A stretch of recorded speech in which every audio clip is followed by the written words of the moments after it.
Assalamualaikum warahmatullahi wabarakatuh. Salam sejahtera untuk kita semua. Om Swastiastu, Namo Buddhaya, salam kebajikan. Apa kabar sobat podcast Rumah Sakit Dirgahayu yang ada di rumah maupun dimanapun Anda berada? Baik, pada kesempatan kali ini kami dari Rumah Sakit Dirgahayu mengadakan podcast untuk Bapak Ibu semua dengan tujuan mengedukasi, yang tentunya podcast hari ini tentang anak-anak. Anak-anak sendiri apa yang diperlukan untuk pertumbuhannya, untuk perkembangannya agar lebih maksimal dan optimal. Ya, tentunya kami sudah hadirkan narasumber kita pada podcast kali ini.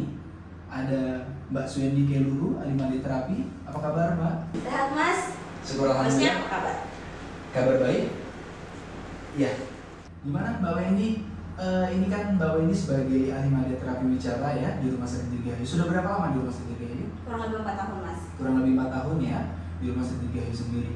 Itu untuk ahli mandi terapi nih, ahli mandi terapi bicara lebih tepatnya. Apa sih terapi bicara itu, Mbak? Jadi terapis bicara adalah profesi profesional di bidang komunikasi tentunya dan menelan. Dan itu mencakup banyak aspek dan prinsip gitu, Mas. Dan tadi kan sudah dijelaskan terapi bicara itu sendiri ya.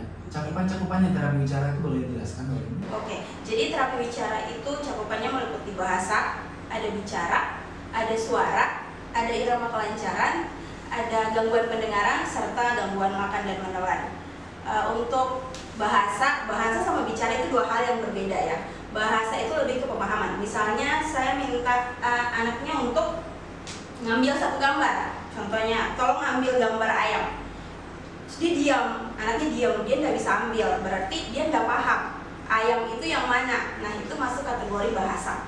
Sedangkan untuk bicara, misalnya saya ambil gambar ayam, saya bertanya, ini apa? Gitu. Dan ketika dia tidak menjawab, berarti dia masuk gangguan bicara. Karena bicara itu kan lebih ke verbal, pengucapan yang diucapkan gitu. Kalau suara lebih ke gangguan pita suara yang misalnya pasca kecelakaan atau kanker, jadi itu dioperasi, diangkat pita suaranya, itu kan kita tidak bisa memproduksi suara. Gitu. Jadi kita melatih mereka untuk bisa bagaimana bersuara lagi tanpa pita suara. Kemudian ada irama kelancaran. Nah, kalau irama kelancaran itu Mas kayak gagap atau latah. Tahu ya? Gagap yang terbata-bata dan latah yang akan kata-kata keluar spontan gitu. Kemudian ada gangguan pendengaran. Kalau gangguan pendengaran, anak-anak yang ngalamin gangguan pendengaran otomatis dia akan mengalami gangguan komunikasi. Ketika dia sudah dibantu dengan alat bantu pemakaian alat bantu dengar, kita akan mengoptimalkan kemampuan komunikasi mereka gitu. Kemudian ada gangguan makan dan menelan. Gangguan makan dan menelan itu untuk kalau gangguan makan sendiri biasanya terjadi pada kasus anak-anak. Jadi anak-anak yang tidak ada masalah sama fungsi menelannya. Jadi organ-organ menelannya semua baik, bisa mengunyah, tapi ketika dikasih makanan dia tidak mau makan. Oh, ada yang begitu ya? Ada gitu. Atau makannya udah masuk dalam mulut, dia nggak bisa mengunyah gitu. Atau udah masuk dimuntahin lagi, dikeluarin lagi. Jadi itu masuknya gangguan makan. Kalau gangguan menelan, sudah pasti dia alami gangguan pada fungsi menelannya. Jadi ketika dia makan dia tidak bisa menelan karena memang ada gangguan pada fungsi menelannya. Gitu. Nah, kalau untuk gangguan menelan itu biasanya terjadi pada kasus-kasus dewasa, pasien orang dewasa post-stroke atau kecelakaan yang mengakibatkan cedera otak. Gitu. Jadi terapi bicara tidak hanya terfokus pada anak-anak, tapi juga pada orang dewasa dengan kasus-kasus seperti yang tadi. Baik, kalau kita berbicara tentang anak-anak tentunya Bapak Ibu sekalian pasti bertanya-tanya tentang usia sendiri yang Mbak Wendy latih atau ajari di Rumah Sakit Dirgahayu sendiri tentang usia berapa sih, Mbak? Untuk tahapan perkembangan bahasa anak itu ada usianya, ada usia tahapan. Jadi kayak kita biasa sebutkan tanda-tanda usia berapa sih anak itu perlu ke terapi bicara, usia berapa sih dia harus melakukan pemeriksaan terapi bicara. Jadi itu dimulai dari sedini mungkin, dari usia anak 6 bulan. Ketika dia mendengar suara, dia tidak merespon. Jadi misalnya ada benda jatuh di sekitar dia, bunyi bum gitu, dia diam aja. Anaknya itu diam aja gitu. Oh, berarti itu ada gangguan ya? Ada, bukan gangguan, tapi kita bilangnya indikasi. Ya, jadi itu salah satu. Jadi berikutnya di usia anak 10 bulan, itu tidak merespon ketika dipanggil namanya. Jadi misalnya dipanggil namanya Budi, dipanggil sama orang tuanya Budi, Budi gitu, dia tidak merespon, menoleh juga tidak ada respon sama sekali. Kemudian anak usia 15 bulan tidak paham untuk kata tidak atau dada. Misalnya mau pergi nih, dada, dia tidak paham gitu, tidak bisa.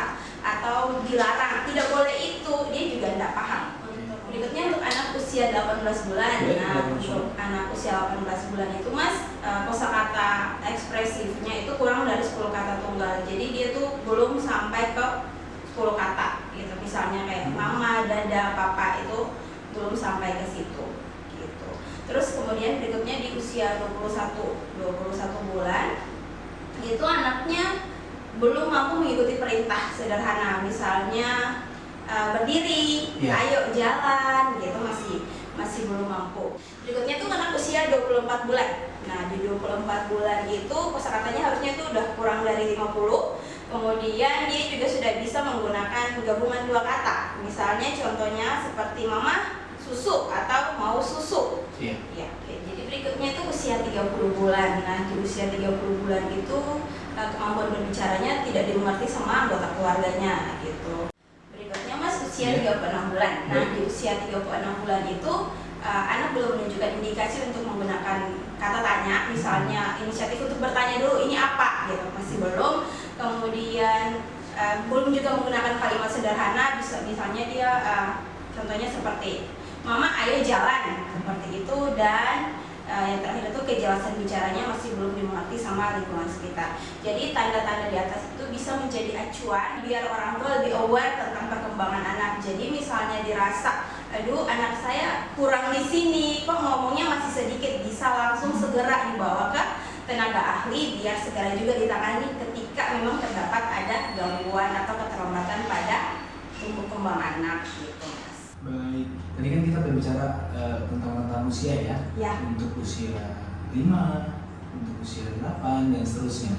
Nah, untuk anak-anak sendiri, untuk jangka waktu mereka terapi nih, mungkin Bapak Ibu bertanya-tanya juga, berapa lama sih jangka waktu yang diperlukan? Oke, untuk jangka waktu kita sendiri tidak bisa memprediksikan berapa lama seorang anak itu terapi, karena kembali lagi ke penyebab anaknya itu gangguan atau keterlambatan bicara, itu kan setiap anak biasanya beda-beda. Selain itu dia juga berasal dari lingkungan dan keluarga yang berbeda-beda juga. Jadi itu juga menjadi salah satu faktor yang bisa menentukan kapan sih, sampai kapan seorang anak itu bisa terapi gitu. Ini menarik nih tentang terapi bicara pada anak. Nah, untuk diterapkan di rumah sendiri, boleh nggak dibantu untuk Bapak Ibu dan teman-teman semua? Ada cara penerapannya untuk di rumah? Oke, jadi untuk meningkatkan kemampuan bahasa bicara anak, atau kita biasanya kan stimulus, untuk memberikan stimulus ke anak di rumah biar perkembangan bahasa bicaranya meningkat, itu bisa dilakukan dengan membacakan anak buku setiap hari. Itu penting banget. Jadi orang tua membaca buku untuk anak, tapi dengan nada anak-anak loh ya, bukan dengan nada orang dewasa, tidak, dengan nada anak-anak. Dan pastinya kan kalau buku tentang anak-anak itu banyak gambarnya. Nah, jadi itu sekalian bisa dijelaskan, bisa ditunjuk ini singa misalnya gitu, sambil terjadi interaksi antara orang tua dan anak. Oke. Berikutnya itu bisa sambil bermain. Nah, kayak gini. Puzzle. Jadi bisa, kalau ini kan ada puzzle wajah ya. Jadi misalnya dilepas, terus bisa minta anaknya telinganya mana gitu. Kasih dia paham telinga yang mana. Oke, tempatnya di mana gitu. Jadi ditaruh gitu. Atau kalau yang ini bentuk atau warna. Jadi kita bisa minta anaknya, minta yang warna kuning gitu. Jadi kita bisa, anaknya bisa ambil nih, kuning semua gitu. Jadi itu juga membantu meningkatkan perkembangan bahasa bicara anak. Selain itu bisa mendorong anak untuk mandiri, misalnya makan sendiri atau berpakaian sendiri gitu. Kemudian ada juga bisa dilakukan di rumah, mengajak anak ke tempat-tempat umum. Jadi anak bisa mengenal tempat-tempat umum, misalnya apa aja sih yang ada di taman. Misalnya ada pohon, ada bunga, ada juga perosotan, ayunan, jongka terjangkit. Selain itu banyak juga orang, jadi ketika lihat banyak orang dia tidak akan takut ketika bertemu dengan orang baru gitu.